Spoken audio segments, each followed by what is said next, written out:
सुनो, उन्होंने 2004 से 14 के भाषण में कहीं देशभक्ति, देश की संस्कृति, देश की भाषा, देश की परंपराओं को सशक्त करने वाली बात सरकार की ओर से राष्ट्रपति महोदय द्वारा नहीं रखी गई, ये बात कही। ये लिखा हुआ नहीं पढ़ सकते आप, अध्यक्ष जी ने ना बोला है, नहीं बोल सकते। अध्यक्ष जी आपने व्यवस्था दी है, आपने व्यवस्था दी है।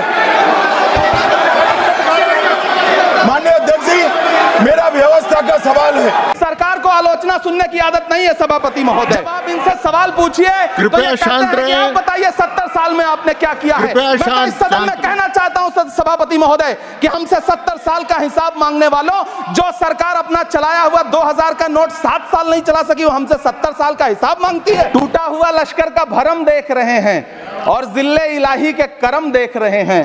ताकत का नशा अक्ल पे हावी है तुम्हारी, तुम देख न पाओगे जो हम देख रहे हैं। इस सरकार ने नोटबंदी लगाकर देश की आम जनता की पूंजी छीन ली। बैठे नहीं बोले, कृपया टैक्स लगा करके छोटे व्यापारियों के कारोबार छीन लिए, पेपर लीक करवा करके युवाओं की आंखों से नौकरी के सपने छीन लिए, अग्निवीर लाकर देश के जवानों की उम्मीदें छीन ली, बुलडोजर लगाकर लोगों के आशियाने छीन लिए, महंगाई लाकर देश की जनता की थाली से निवाले छीन लिए और नारा लगाया कि हम तो सेवक हैं, 18-18 घंटे काम करते हैं। इन्हीं लोगों के लिए किसी ने एक शेर कहा है कि जो सच और झूठ में दूरी है वो दूरी समझते हैं। सियासी हाकिमों की हम भी मजबूरी समझते हैं, वो अपना हक समझते हैं निवाला छीन लेने को। डकैती को बहुत से लोग मजदूरी समझते हैं। हमें पता है कि कैसी मजदूरी की जा रही है। सभापति महोदय, अपने शीश महलों में बैठे हुए सरकार के सांसद और मंत्री कह रहे हैं कि महंगाई कम हो रही है। संसद की कैंटीन से बाहर निकल करके एक चाय का कप खरीदिए, तब समझ में आएगा कि महंगाई कम हो रही है या बढ़ रही है। किसी एक दिन अपनी किसी मजदूर की तरह अपनी दिन भर की दिहाड़ी लेकर के बाजार जाइए और अपने बच्चों के लिए राशन खरीदिए, तब पता चलेगा कि महंगाई कम हो रही है या नहीं हो रही है। यहां बैठ करके बड़ी बड़ी बातें करना आसान है। ये चूनर धानी धानी भूल जाते, ये पुरवा की रवानी भूल जाते, जो आकर 4 दिन गांव में रहते तो सारी लंतरानी भूल जाते। सभापति महोदय, एक तरफ तो इस बजट में पीएम आवास योजना के तहत 3 करोड़ अतिरिक्त मकान देने की घोषणा है और दूसरी तरफ लखनऊ के अकबर नगर में 1280 वो मकान हैं जिन्हें रिवर फ्रंट बनाने के नाम पे बुलडोजर से जमींदोज कर दिया गया। सभापति महोदय, लोग चीखते रहे, बच्चे बिलखते रहे, वसुधैव कुटुंबकम का नारा लगाने वाली सरकार इंसानों के घरौंदे उजाड़ कर जश्न मना रही है। सभापति महोदय, मेरा बहुत भावुकता के साथ देश के प्रधानमंत्री से सवाल है कि इन उजड़ते हुए मकानों और बेघर होते हुए घरों को देख करके आपको नींद कैसे आती है, आप सो कैसे पाते हैं? मेरा सवाल है इस देश के प्रधानमंत्री से, या तो लोगों के घरौंदे उजाड़ना बंद करिए या फिर करोड़ों मकान बनाने की झूठी घोषणाएं करना बंद करिए। इलेक्टोरल बॉन्ड खरीदने वालों के नाम छुपाने वाली सरकार इन दिनों आम के ठेला लगाने वालों के नाम जानना चाहती है। मुझे तो होटलों, ढाबों या आम के ठेलों पर नेम प्लेट लगवाने वालों से पूछना है कि कभी खून की बोतल पर देखा है किसी का नाम लिखा हुआ? मुझे पूछना है कि क्या कोरोना के दौरान अपनी उखड़ती हुई सांसों के लिए ऑक्सीजन तलाशने वाले किसी इंसान ने ऑक्सीजन लाने वाले किसी इंसान से पूछा था कि ऑक्सीजन लाने वाला इंसान मुसलमान है? मुझे पूछना है कि लावारिश लाशों के लिए कोरोना में कांधा देने वाले, चिताओं के लिए लकड़ियां सजाने वाले किसी इंसान से पूछा गया था उसका नाम, उसका मजहब? लेकिन इन दिनों पूछा जा रहा है। सभापति महोदय, अफसोस देश के प्रधानमंत्री जी ने कभी न टूटने वाली चुप्पी ओढ़ ली है।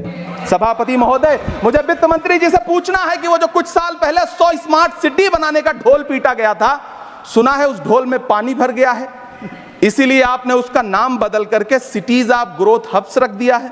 अच्छा है, नाम बदलने का खेल खेलते रहिए, आपकी कई सरकारें तो इसी वजह से चल रही हैं। सीमांचल उसी बिहार में आता है जिसकी बैसाखी के सहारे आपकी सरकार चल रही है। वहां के लोगों को एम्स की जरूरत है। महानंदा और कोसी से होने वाली बाढ़ की तबाही को रोकने के लिए बांध बनाइए, सीमांचल के साथ सौतेला व्यवहार बंद करिए। इकोनॉमिक कॉरिडोर बनाने से किसी राज्य का विकास नहीं होगा, विकास होगा स्वास्थ्य और शिक्षा के बुनियादी मुद्दों के लिए बजट देने पर। वित्त मंत्री महोदया ने इस बजट में महंगाई पर सिर्फ 10 शब्द बोले हैं। जिस देश में टमाटर 100 रुपए किलो बिक रहा हो, उस देश की वित्त मंत्री के पास बजट में महंगाई पर बोलने के लिए सिर्फ 10 शब्द है। डीजल, पेट्रोल, आटा, चावल, दाल, सब्जी की महंगाई का तो कोई जिक्र ही नहीं। अब तो शायद उन्हें याद भी ना हो यवतमाल का वो दाभड़ी गांव जहां 20 मार्च 2014 को वो किसानों के साथ चाय पर चर्चा करने गए थे और उनकी किस्मत बदलने के सपने दिखाए थे। उसी यवतमाल में पिछले 6 महीने में 132 किसानों ने आत्महत्या की है। सभापति महोदय, महाराष्ट्र में हर महीने 209 किसान आत्महत्या कर रहे हैं। राज्य सरकार द्वारा सौंपा गया आंकड़ा बताता है कि 1 जनवरी से 31 मई के बीच 1046 किसानों ने आत्महत्या की है। लेकिन अफसोस, इस बजट में महाराष्ट्र के किसानों के लिए कुछ भी नहीं है। किसानों से चिढ़ी हुई सरकार ने बजट में किसानों के एमएसपी की लीगल गारंटी नहीं दी। लेकिन याद रखिएगा, जो किसान का नहीं वो हिंदुस्तान का नहीं है। इस सरकार को पढ़े लिखे लोगों से दिक्कत है सभापति महोदय, इसीलिए इस सरकार ने यूजीसी का बजट 66% कम कर दिया है। वाह री सरकार। सभापति महोदय, मैं वित्त मंत्री जी के संज्ञान में लाना चाहता हूं कि किशनगंज में एएमयू सेंटर के पास 224 एकड़ जमीन है। यूपीए सरकार ने सोनिया गांधी जी की अगुवाई में 136 करोड़ रुपए एएमयू किशनगंज सेंटर के लिए सेक्शन किए थे। लेकिन आपकी सरकार ने पिछले 10 साल में उस 136 करोड़ में से सिर्फ 10 करोड़ रुपया रिलीज किया है। 1.5 करोड़ की आबादी वाला सीमांचल बेहतर शिक्षा के लिए उस सेंटर की बाट जोह रहा है। मेरा आपसे सवाल है कि इस सेंटर का बाकी पैसा आप कब रिलीज करेंगे? मुझे उम्मीद है वित्त मंत्री महोदया जवाब जरूर देंगी। सभापति महोदय, मैं अंत में आपसे यह कहना चाहता हूं, यह बजट बैसाखी पर टिकी हुई सरकार का कुर्सी बचाओ बजट है। इस बजट में राज्यों के साथ, किसानों के साथ, नौजवानों के साथ, महिलाओं के साथ, देश के मिडिल क्लास के साथ अन्याय किया गया है और इस अन्याय का खामियाजा आपको महाराष्ट्र, हरियाणा और झारखंड के चुनाव में भुगतना पड़ेगा।